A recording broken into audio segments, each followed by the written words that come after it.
Nacido para perder. Esa es la historia de Santiago Krill Miranda.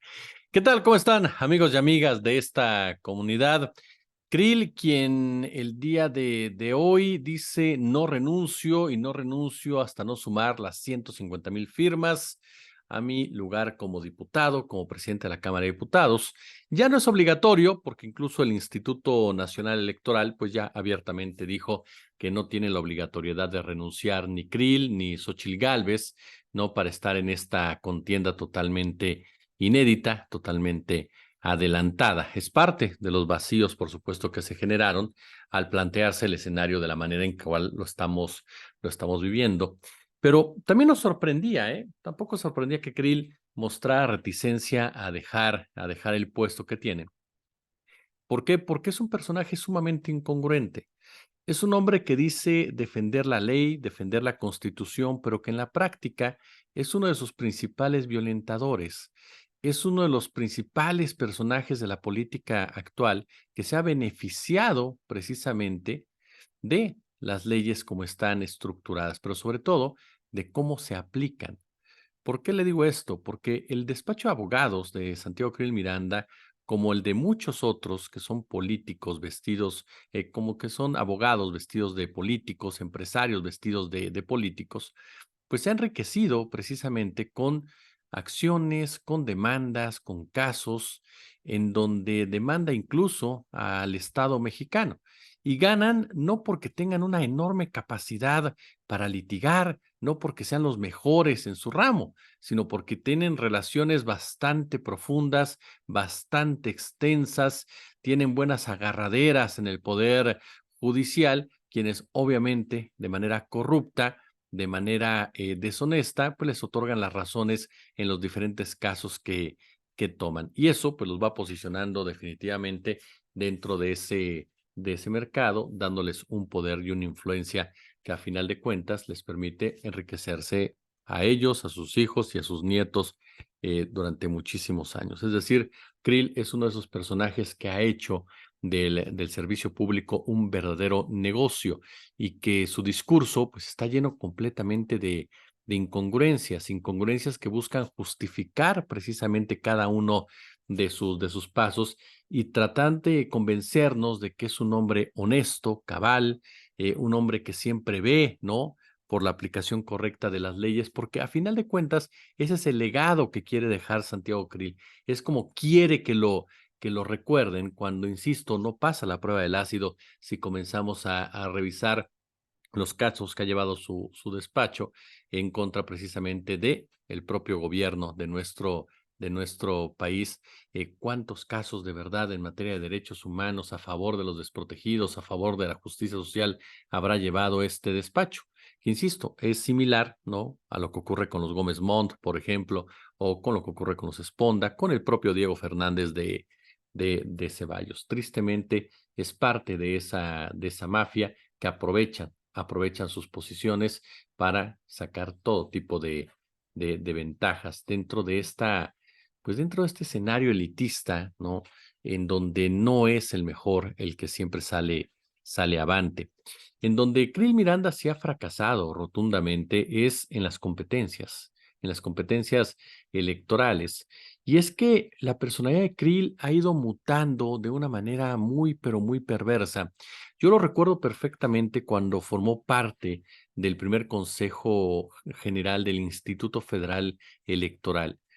Era un tipo con el cual podías o no podías estar de acuerdo, pero por lo menos tenía una congruencia ideológica, siempre de derecha. Ahora resulta que ella es de izquierda, ¿no? Y que va a simbrar a la oligarquía, pero él siempre fue de derecha y de tendencias y conceptos de derecha. Algo que se agradeció en un consejo en donde había diferentes perfiles y en donde definitivamente esa ideología permitía un debate y un enriquecimiento de lo que ahí se estaba construyendo. Fue precisamente esto lo que lo llevó al Partido Acción Nacional, lo que le llevó a convertirse en una de sus cartas principales para contender por la jefatura de gobierno, para tratar de arrebatársela al Partido de la Revolución Democrática, que poco antes la había conseguido de la mano del ingeniero Cuauhtémoc Cárdenas y que presentaba al tabasqueño Andrés Manuel López Obrador como su suspirante a dicho puesto. Krill, un hombre nacido en la Ciudad de México, un hombre con presencia en la Ciudad de México, un hombre con apoyo por parte de su partido político, con apoyo por parte de diferentes medios de comunicación, con apoyo financiero de diferentes empresarios y sobre todo respaldado en la popularidad, el fenómeno de popularidad que fue Vicente Fox Quesada en ese año. Perdió, y perdió por 7 puntos, si no mal recuerdo. ¿Y por qué perdió? Porque era totalmente insípido, gris, sin carisma, sin liderazgo. Era un abogado metido de político, ¿no? Joven, con barba, ojo claro, color de piel blanca, para que digan que lo discriminan por con su color de piel, pero sin ningún atisbo de coraje, de fuerza, de empatía, sobre todo. Krill Miranda es similar a lo que era Ernesto Cordero, lo recuerda. Cordero, quien era el alfil perfecto para Felipe Calderón Hinojosa, pero que fue totalmente barrido por Josefina Vázquez Mota. Imagínese, para que Josefina Vázquez Mota te dé la vuelta. Bueno, esto era porque Cordero no tenía ningún tipo de carisma, de simpatía, de capacidad interlocutora, no sabía aterrizar sus ideas con la población, la despreciaba incluso, la veía por encima del hombro. Bueno, pasa lo mismo con Santiago Krill Miranda. Posteriormente ha sido diputado, ha sido senador, pero nunca ganando una contienda. Siempre, siempre de la mano de los plurinominales, siempre de la mano de su partido político, que lo ha colocado ahí, por lo que le reitero, porque representa ganancias, porque representa un vínculo legal, jurídico, que se requiere para que todos sigan ganando en ese entramado que existe en el poder judicial de nuestro país. Posteriormente, Krill fue secretario de Gobernación de Vicente Fox Quesada, una gestión muy gris, muy gris, en donde le explotaron absolutamente todas las pelotas, en donde dejaba pasar todas las balas que le llegaran a Vicente Fox, lo que muchos esperábamos que fuera su principal carta de presentación e interlocución política por su experiencia parlamentaria, pues no fue así. Esa es la realidad de las cosas. Fue un secretario de Gobernación muy tibio, un secretario de Gobernación que no tenía la fuerza, la presencia para sentarse a hablar con los priistas que estaban heridos en ese momento, algunos de ellos, y que por lo tanto se comportaban de una manera cerrada, dura, rijosa. Recuerdo muy bien cuando en un programa de debate estaba Santiago Krill y estaba Francisco Barrio, entonces ex gobernador de Chihuahua y quien era el secretario de la Contraloría, y Dulce María Sauri, viéndolos a los ojos a los dos, les lanzó una advertencia, que no se trataran de meter al PRI ni de construirles casos si no tenían pruebas porque se iban a arrepentir. Y ni Krill ni Barrio le levantaron la mirada, ¿no? Ni siquiera fueron para debatirle directamente. Santiago Krill se mantuvo durante 5 años en un gabinete que no hizo muchos cambios, en un gabinete que tenía sobre todo apostados sus intereses en el aspecto económico, con un Francisco Gil Díaz, que era una especie de vicepresidente desde la Secretaría de Hacienda, y en donde el trabajo de Krill Miranda era palomeado directamente por otros personajes con mayor presencia, como Ramón Muñoz, un ultraconservador, ultra derechista, y por la propia Marta Sagún de Fox. Es decir, que la Secretaría de Gobernación pues era más que nada una operación, una ejecutora, pero difícilmente en realidad tenía un peso como había sucedido en otros años en dicha administración. Santiago Krill entonces, de la nada, Vicente Fox dice, es Santiago mi carta fuerte, después de que ya no dejaron a Marta Sagún, de que los propios panistas dijeron, no va Marta Sagún, no va por ahí. La rebelión panista, definitivamente, la última rebelión de la derecha como tal panista, ante la ultraderecha que cada día tomaba más fuerza, más poder. Y entonces se apuestan a Santiago Krill, un tipo manipulable, un tipo que defendía los intereses, un tipo que se acomodaba directamente al foxiato, y era el hombre clave, era el hombre clave. Sin embargo, otra vez fue rebasado por la derecha, ahora por un personaje como Felipe Calderón Hinojosa, que sí, es un criminal completamente, pero que tenía un peso mayor al interior del PAN.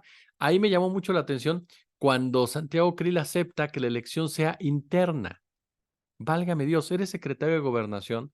A nivel nacional te conocen más que a Felipe Calderón, que había sido dirigente del PAN y había estado al frente, me parece que de la Secretaría de Energía. Este, pero te conocen más a ti porque estás en los medios, te entrevistan todos los días, estás en conferencias todos los días y demás, y aceptas que la elección sea interna en donde vas a disputarlo con quien fue dirigente nacional del partido político. O sea, ¿dónde está tu claridad, tu estrategia, tu visión de cómo puedes y debes de ganar una elección interna? Bueno, pues Santiago Krill lo aceptó. En la historia de todos es sabido, Felipe Calderón lo barrió, literalmente. Krill no ganó ni siquiera en la Ciudad de México, y nuevamente vimos ese Krill engallado, como gallito de pelea, sacando pechito, pero totalmente, totalmente fársico y totalmente burlesco. Y llegamos a un Santiago Krill desde el Poder Legislativo que otra vez, viendo el enorme vacío de liderazgos, el enorme vacío de calidad, el enorme vacío de candidatos, pues vuelve a alzar la mano y otra vez se la bajan con un reglazo, con un huipil, en pocas palabras. Cuando parecía que Santiago Krill era ahora sí la carta fuerte del frente, iban todos con él, todos los empresarios. Fox lo respaldaba Claudio X González, lo respaldaba Televisa, lo respaldaba todo el mundo, pues que le dicen, ¿sabes qué, Santiago? Finalmente no, man, porque tú no das una. Se lo dijo Lili Telles, eso le costó a Lili Telles la candidatura, y le costó a Lili Telles que la bajaran de todo esto, cuando abiertamente le dijo, pues podemos ser buen equipo, pero tú no has ganado nada, maestro. ¿No? Y ahorita se necesita alguien que realmente pueda con las corcholatas y tú no puedes.